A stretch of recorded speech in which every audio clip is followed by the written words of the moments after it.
বাহারুদ্দিন নামে যে ভাইটি প্রবাস থেকে রওনা দিছিল, সে প্রবাস থেকে রওনা দেওয়ার সময় একটা স্ট্যাটাস দিয়ে রওনা দিছিল, স্বপ্ন যাবে বাড়ি আমার। কত আশা নিয়ে বাড়ি এসেছিল, বাট বাড়ি পৌঁছায় সেই স্বপ্ন যেটা ছিল, সে স্বপ্নটা পুরাটাই ভেঙে গেল। হয়তোবা সেই দুনিয়াতে রয়ে গেছে, কিন্তু সে যাদেরকে দেখার জন্য আসছে তারা কেউ আজকে দুনিয়াতে নাই। লোকটা অনেক কষ্ট পাইছে, অনেক কষ্টে এখন সময় কাটতেছে হয়তোবা। আল্লাহ আমরা দোয়া করি তার জন্য, কিন্তু কিভাবে ধৈর্য ধারণ করবে বলেন? আসলে আমরা জানি যে প্রবাস থেকে কেউ আসলে আগায় আনতে যায়, এটা ঠিক আছে, কিন্তু এরকম সবাই মিলে, পুরো ফ্যামিলির সবাই মিলে যাওয়াটা, এটা অযৌক্তিক আমি বলবো না, হয়তো বা খুশি, অতিরিক্ত খুশি ছিল এজন্য গেছে। কিন্তু যেই আপনার প্রাইভেট কার যে ড্রাইভারটা ছিল, সেই ড্রাইভারটা একটু প্রথমে হয়তো বা ঘুমান্ত ছিল সম্ভবত, তারা যেটা বললো শুনলাম, যে একটু মানে ছিল, মানে অমনোযোগী ছিল ড্রাইভ করার সময়, মানে একটু চোখে ঘুম ঘুম ছিল। তারপর তারা বলছিল যে আপনার যদি সমস্যা হয় তাহলে আমরা চলে যাই অন্য গাড়িতে, বা ই করেন না, না অল্প একটু সময় আছে, এই তো আধা ঘন্টার পথ। এই বইলা সর্বশেষ কি করলো, গাড়িটা এক নালার ভিতরে নামায় দিল। সবচেয়ে বেশি কষ্ট লাগছে যেটা, সেটা বাহারুদ্দিন যখন বলল, মানে লোকটা বলল বাহার ভাই, যে মানে সন্তানকে টানতেছে, সন্তান মানে বের হতে পারতেছে না দেখে মাও বের হচ্ছে না, মা বের হতে পারতেছে না দেখে নানিও বের হচ্ছে না। এটা খুবই বেদনাদায়ক ছিল, যে একজনের কারণে আরেকজন, একজনের কারণে আরেকজন, এরকম কয়েকজন ভিতরে ছিল।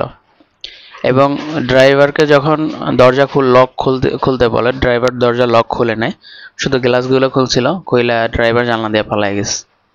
হয়তোবা তাদের হায়াত এই পর্যন্তই ছিল।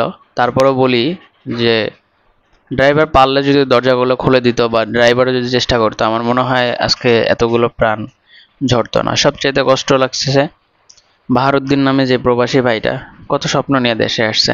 বাহারুদ্দিন ভাই যেটা বললো শুনলাম, যে আমি কিছুই করতে পারলাম না, আমি যখন প্রবাসে যাই তখন আমার মেয়ে একেবারে ছোট ছিল, যদি তখন আরেকটু আদর করে যাইতাম, যদি আমার স্ত্রীকে আরেকটু সময় দিয়ে যেতাম, মানে এই আফসোস করতেছিল। আসলে সে মানসিকভাবে ভেঙে পড়ছে, এটা স্বাভাবিক, কারণ একই পরিবারের নানি, দাদি, মা, স্ত্রী, মেয়ে, যাদের জন্য দেশে আসা, তারাই আজকে নাই, তাহলে তো ভেঙে পড়ারই কথা।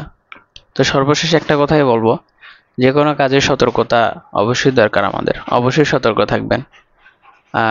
খুশি মানুষের আসে, তাই খুশি হয়ে এমন কাজ করবেন না যাতে বিপদের মুখে পড়ে যায়। আসলে একসাথে ফ্যামিলি সবাই ট্রাভেল করা, এটা একেবারে উচিত না, কারণ দুর্ঘটনা কখন কোথায় আসে, কিভাবে আসে, কেউ জানে না।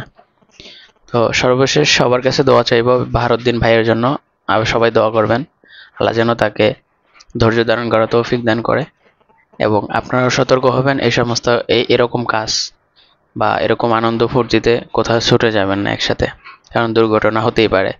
আর আপনারা প্রাইভেট কার ভাড়া নেওয়ার সময় অবশ্যই একটু খেয়াল করবেন, যেন ড্রাইভার নতুন না হয় বা একটু পুরাতন হয়, বা যদি ড্রাইভার যদি চোখ ক্লান্ত থাকে বা শরীর ক্লান্ত থাকে। ভাই আমি ওই ড্রাইভারের উদ্দেশ্যে আরেকটা কথা বলতে চাই, সে তো এখনো বেঁচে আছে, বা যারা ড্রাইভিং করতেছেন তাদেরকেও বলতে চাই, দেখেন আপনি হয়তো বা 5,000 টাকা কামাইতেন এই ট্রিপটার মাধ্যমে, কিন্তু আপনি 5 কোটি টাকা দিয়েও কিন্তু মানুষগুলো ফিরে আনতে পারবেন না। সো টাকা কামানোর জন্য এরকমটা করবেন না, দয়া করে এরকমটা করবেন না আপনারা, কারণ টাকা আপনি চাইলে অনেক কামাইতে পারবেন, ঠিক আছে, কিন্তু এই লোকটা আজকে কি নিয়ে বেঁচে থাকবে বলেন? প্রবাস থেকে যে আসছে, এখন আবার প্রবাসে কি আশায় যাবে বলেন? তার তো পুরো স্বপ্নটাই এখানেই শেষ হয়ে গেল। তো সবাই একটু চিন্তা ভাবনা করে কাজ করবেন, মানসিকতা নষ্ট করবেন না। অবশ্যই সব কাজের আগে চিন্তা করবেন যে কি করলে ভালো হয়। আর আল্লাহ তাআলা যাদেরকে দুনিয়া থেকে নিয়ে গেছেন, আল্লাহ তাআলা সবাইকে যেন জান্নাত নসিব করে।